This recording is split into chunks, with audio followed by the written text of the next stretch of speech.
Dans notre département ORL à l'hôpital Apollo Specialty de Vanagaram, nous proposons de multiples modalités de traitement pour diverses pathologies ORL. Aujourd'hui, j'aimerais me concentrer sur l'apnée obstructive du sommeil et son traitement. L'apnée du sommeil est un terme qui désigne l'arrêt répété de la respiration pendant le sommeil d'une personne. Cela peut aller d'un ronflement important à un arrêt complet de la respiration, de sorte que lorsque le patient se réveille le matin, il ou elle a l'impression de ne pas avoir eu un sommeil réparateur ou de ne pas être reposé.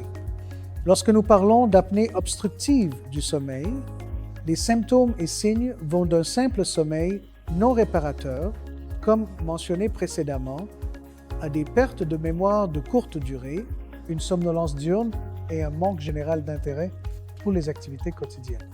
Cela peut également entraîner des affections graves, comme des maladies non transmissibles. Par exemple, le diabète, l'hypertension, l'AVC et même un arrêt cardiaque soudain. En ce qui concerne les solutions thérapeutiques pour l'apnée obstructive du sommeil, elles commencent par des modifications classiques du mode de vie et de l'alimentation jusqu'à l'utilisation d'un appareil à pression positive continue, qui reste la première ligne de défense ou la référence en matière de traitement. Cependant, il existe certains patients qui sont soit intolérants, soit non observants à ces méthodes conventionnelles, pour lesquelles il est possible d'envisager des procédures chirurgicales mini-invasives.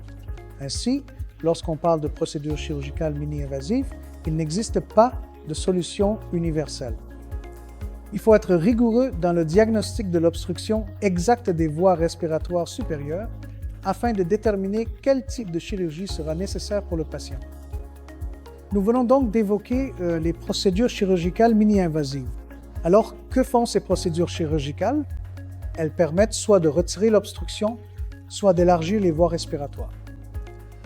Cela nous amène à un point où il faut identifier où se situe l'obstruction, ou l'endroit où les voies respiratoires s'effondrent. Comment faisons-nous cela? Chaque fois qu'un patient se présente à notre cabinet, la première étape consiste à réaliser une polysomnographie de niveau 1, ce qui revient essentiellement à évaluer la physiologie du sommeil. Après cela, nous procédons à un type d'endoscopie spécifique et unique, appelée endoscopie du sommeil induit par médicament. Cette endoscopie nous fournit alors des données essentielles concernant l'anatomie du sommeil, l'anatomie de l'obstruction ou de l'effondrement des voies respiratoires supérieures. Pour les patients qui ne tolèrent pas ou n'adhèrent pas aux traitements conventionnels comme la PPC et autres dispositifs portables, les procédures chirurgicales mini-invasives ont apporté des résultats significatifs et satisfaisants, tant pour les patients que pour le médecin.